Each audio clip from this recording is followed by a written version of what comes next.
So I'm gonna go see Wrinkle in Time. I saw Wrinkle in Time because I was like, oh, okay.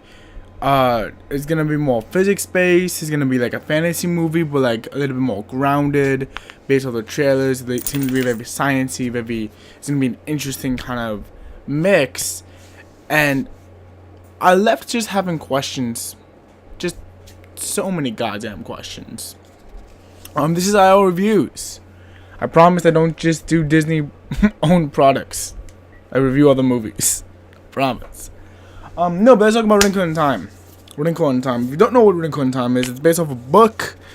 Way back in the day. And the movie, I don't know if the movie follows the book. I didn't read the book. I did not do homework for this episode. I just saw a movie, picked the movie, was like, yeah, we're gonna go see that. So Wrinkle in Time.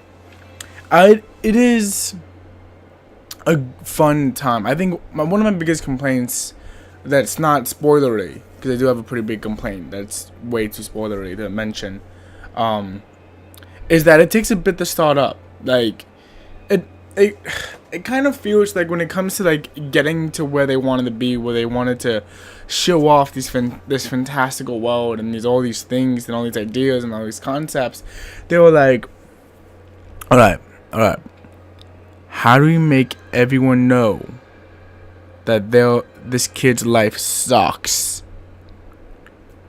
Because I don't know how to do it. And it kind of just like paddles along until it's there. And you know, it does do these things where it's like, okay, we're gonna leave this little breadcrumb here, and this little breadcrumb here, and this little breadcrumb here. But that point is just like, I know what you're teasing. I'm here for what you're teasing. Just give me the thing. Like, I'm here for Oprah Winfrey in a fucked up dress. I'm here for amazing sceneries in Zach Galifianakis doing yoga with a man bun. Like, I'm here for those things. Give me those things. I don't need to, like, you don't have to keep telling me that her life is terrible. You don't have to tell me that she's bullied. Which, I don't know what bitch.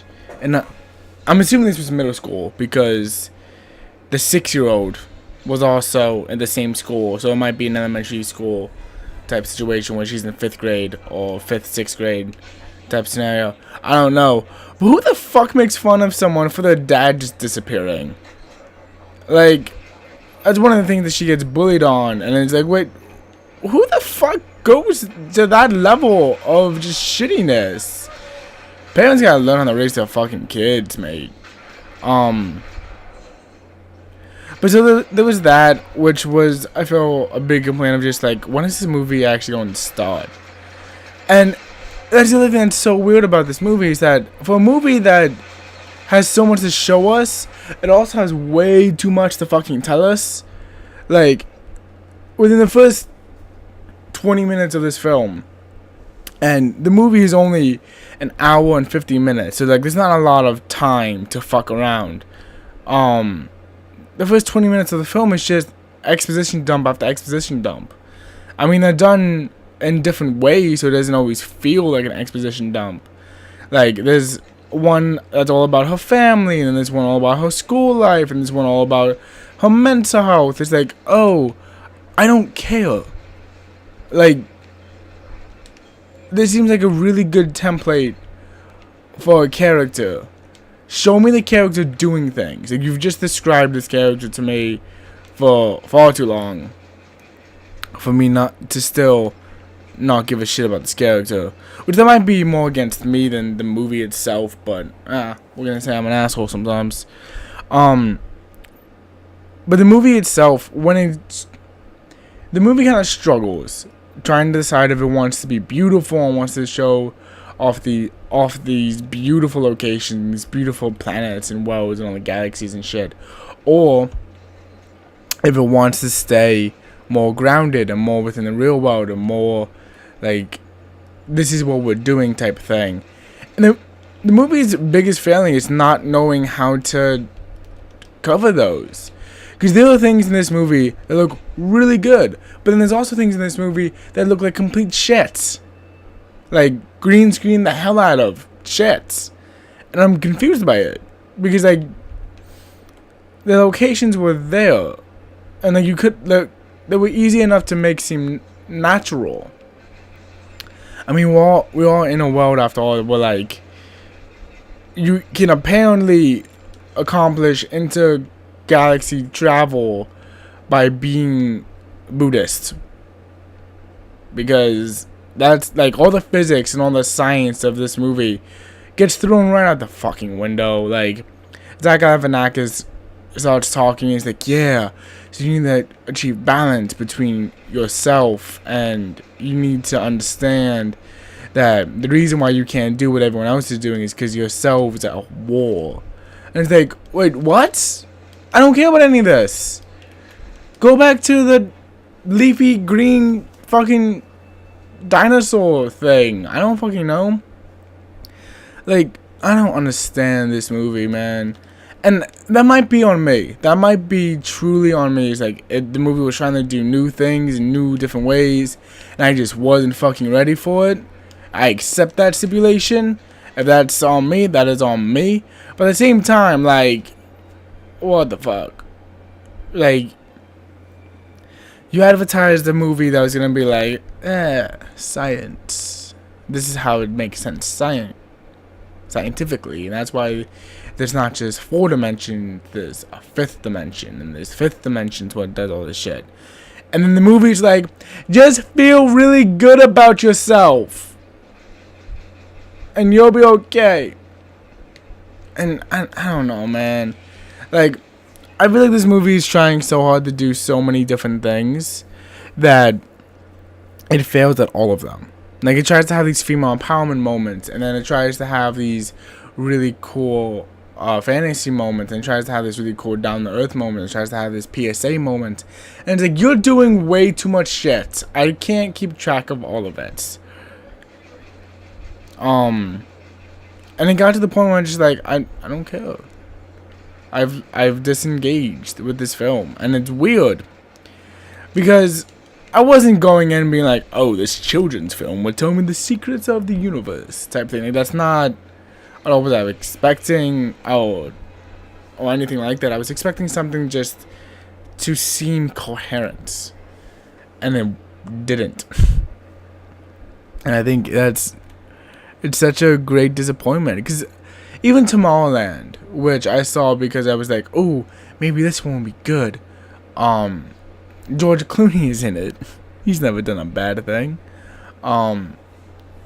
It just doesn't work. And I feel like Disney really struggles to try to just make one-off movies that they don't plan on spinning off into 20 million sequels, or they don't, like, I don't think they know how to do it anymore. Like, they own 90% of the movie market, and 90% of the movie market is a fucking universe or a superhero thing, or something that comes out yearly now. It's like, I think they've lost their way to the point where it shows up in movies like this, where it's like, okay, we're doing a simple story about the 5th dimension and physics, and Chris Pine is the dad. Alright, we're gonna get some fantasy elements in there, we're gonna get some science and real world stuff in it, and we're gonna be a straightforward movie. What? Like, they don't know.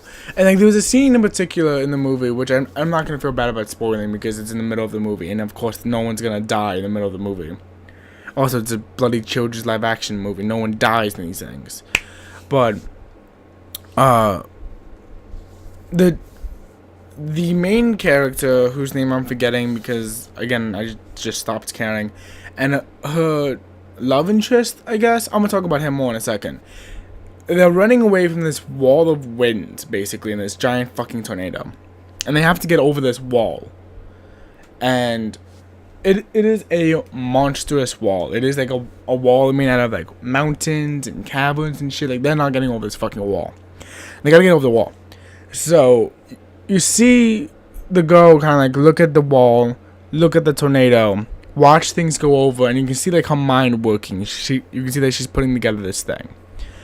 And then she goes, I need you to trust me, and she runs towards the wall. She gets into a trunk, like a hollowed out tree trunk, and goes, "Trust me, get in." She gets that, so the boy gets in, and they whip him around and they throw him, and the tornado thing picks up the tree trunk and throws him over the wall, and they land, and they're like lying on their sides and looking at each other. It was like, "Oh, I trusted you," and it's supposed to be this really sweet moment. And then he goes, "Well, how did you know we would make it?" And she says, "Physics," and I said, "You're both dead. There's no fucking way you got into a hollow tree trunk, flew over a wall, and are one of these a little bit banged up. Like, maybe not dead. Maybe dead's going too far. But you're just not banged up at all? Just nothing? Really? Nothing. Fuck you, movie. There was that. And then there's the thing of the love interest. Where he's in the movie. He shows up in the movie. And he literally just shows up. Like, they're walking a dog, which that dog fucking died. I don't know what that dog is, but that dog ran away. It is no longer part of the family. That dog is gone. But Charles Wesley or whatever the fuck his name is. They say his name so many goddamn times, and I still manage to forget it.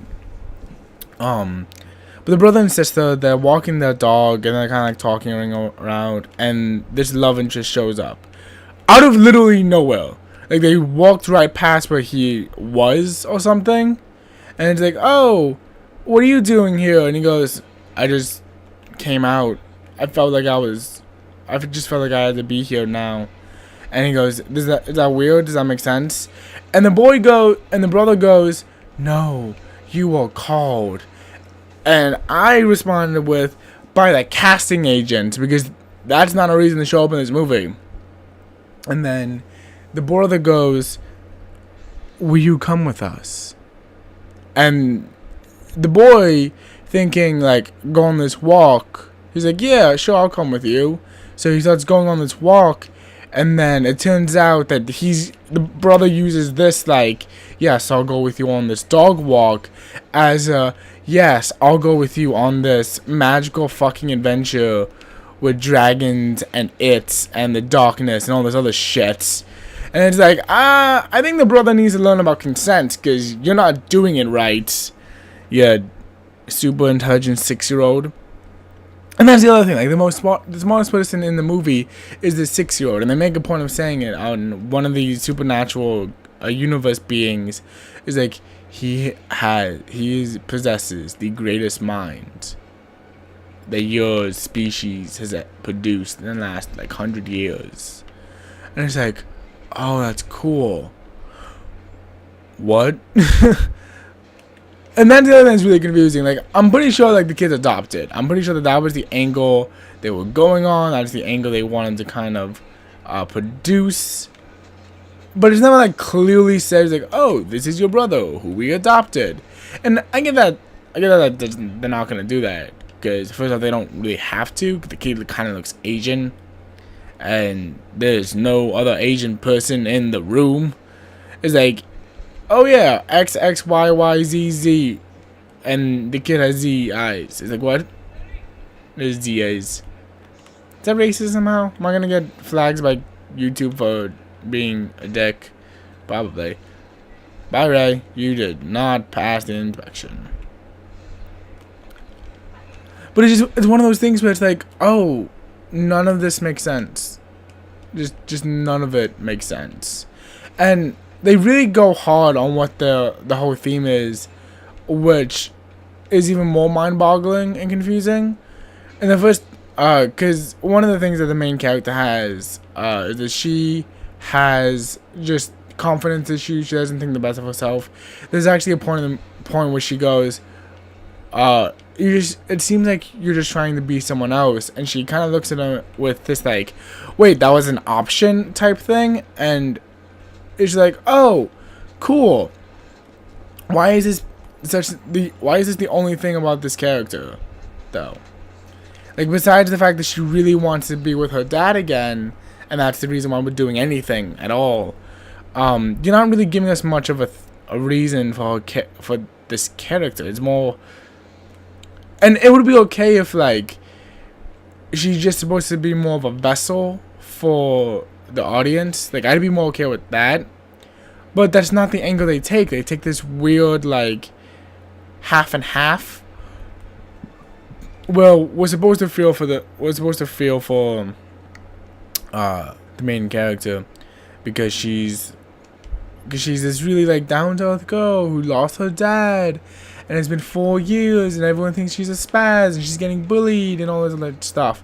So we're being told to care about this girl, but at the same time, it's just like, you're beating us over the head with it, and I don't care, because I came for the Kale Dragons and the other fucking shit. I didn't come for the fucking emotional backstory of a middle schooler. That's not what I came to do. And I don't know. Like, the movie just ends up feeling half-baked in sometimes and burnt in other areas. And that's amazing. If I had an oven that could do that, I would hate cooking. Well, I already do hate cooking, but that's besides the point.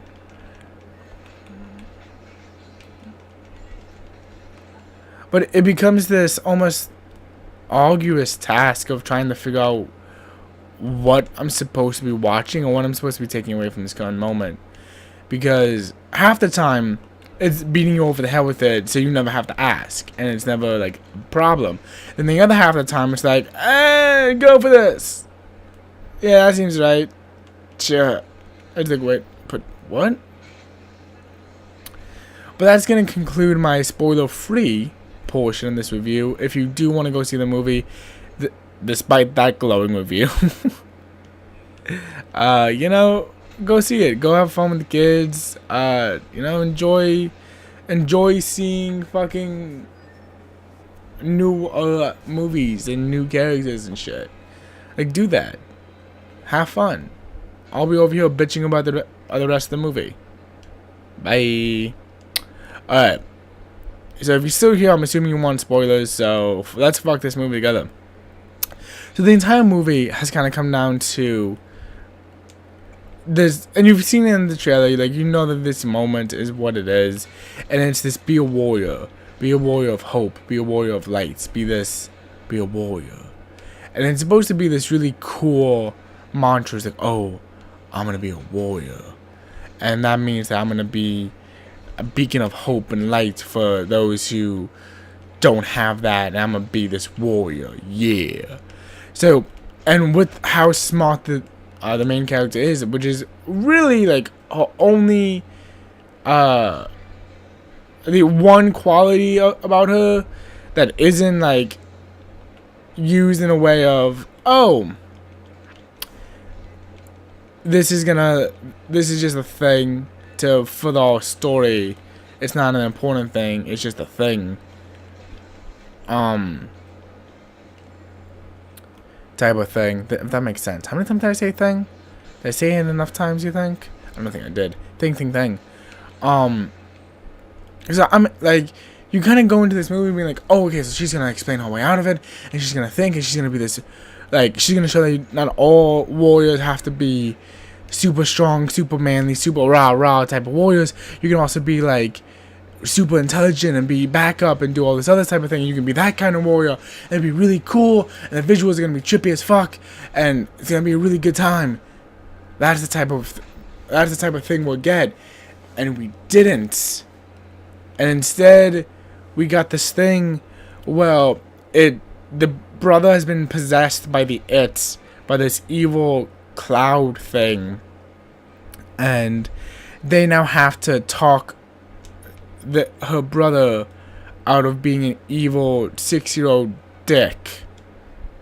And they do that by saying, I love you a bunch. And then they say, the girl goes, and yeah, I messed up, but that's why you love me. And that's why I deserve love too. These are things that the movie actually says. Like, I'm not making a joke right now. This movie literally goes, I'm a mess, but you should love me. You should love me anyway. And you do. So love me. And that's what breaks the spell or some shit. Like, that's the thing that changes everything so that everything is good and goes back to normal. And it's like, what? So there's no real fighting, there's no real warrior moment, there's no real anything. I don't know why the It wanted this kid. I mean, he's called the greatest, like, he has the greatest mind of this generation, but nothing that the It does shows that he would know about this, or it would make sense, or know anything about anything. It's like, what? And then there's this whole, like, weird brainwashing bit, like, right before, and it doesn't make sense because it's just math. It's like, 1 plus 1 is 2, 2 plus 2 is 4, 4 plus 4 is 8, 8 plus 8 is 16, 16 plus 16 is 32, 32 plus 32 is 64, 64 plus 64 is 128, 128 plus 128 is whatever the fuck that answer is, because that's as high as I can go just off the top of my head. But that code of line or whatever brainwashes the kid, so he's like, I'm gonna be an evil dick now. It's like, what? What is anything that's happening right now? And there's at this point of the movie that you realize two more important things. The father is gone. The father has been magically teleported away, and the love interest has been magically teleported away. Why did we bring these characters on this trip if they're not going, like, they're not even near the battle? Oh, well, they had to save the father. That was a big mission. That was the yeah, guess what? Mission solved. Oh, so you don't want to leave behind your brother? Okay. Cool. Fuck it. I don't know. Like, I don't know. In the end, the end credits started rolling, and I was like, oh, that's it. Like, how late they introduced this whole brother angle. I was like, oh, okay, so that's gonna be the thing that makes this into a sequel. They're gonna deal with the whole brother, like they got the father, they got Chris Pine out, and he's gonna be good, and he's gonna be like, all right, together we can stop your brother, and we can go on this whole adventure, and it's gonna be a really fun time, and maybe I'll figure out how the fucking science during all that. Doesn't happen. Instead, it's just like, I have to go get him. You should love me. I'm a fuck up, but you should love me. Okay. And that's it. That's the climactic battle. And it's not like it isn't doing anything during this. Like, he's grabbing the main character with these, like, tentacle arm things and just thrashing her around. So every time, like, this happens, I'm like, she's dead. She is dead. Why are we doing this? She's dead.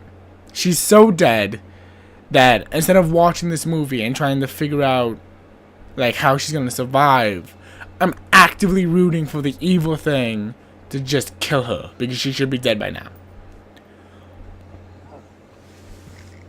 But yeah, that's A Wrinkle in Time.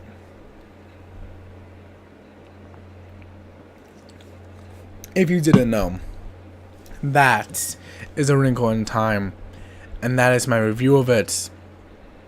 If you saw Wrinkle in Time and thought, I'm being a dick because I'm being a dick, or if you thought I was too light on the movie, let me know what you think in the comment section down below. Thank you guys for watching. I am going to be doing another one of these next week. There is a movie that's not Disney owned that I'm actually really excited about going to go see, and I hope it's good. Oh my god, I hope it's good. So yeah. So thank you guys for watching. My name is Insane Raven, and I will see you guys in my next video. Bye-bye.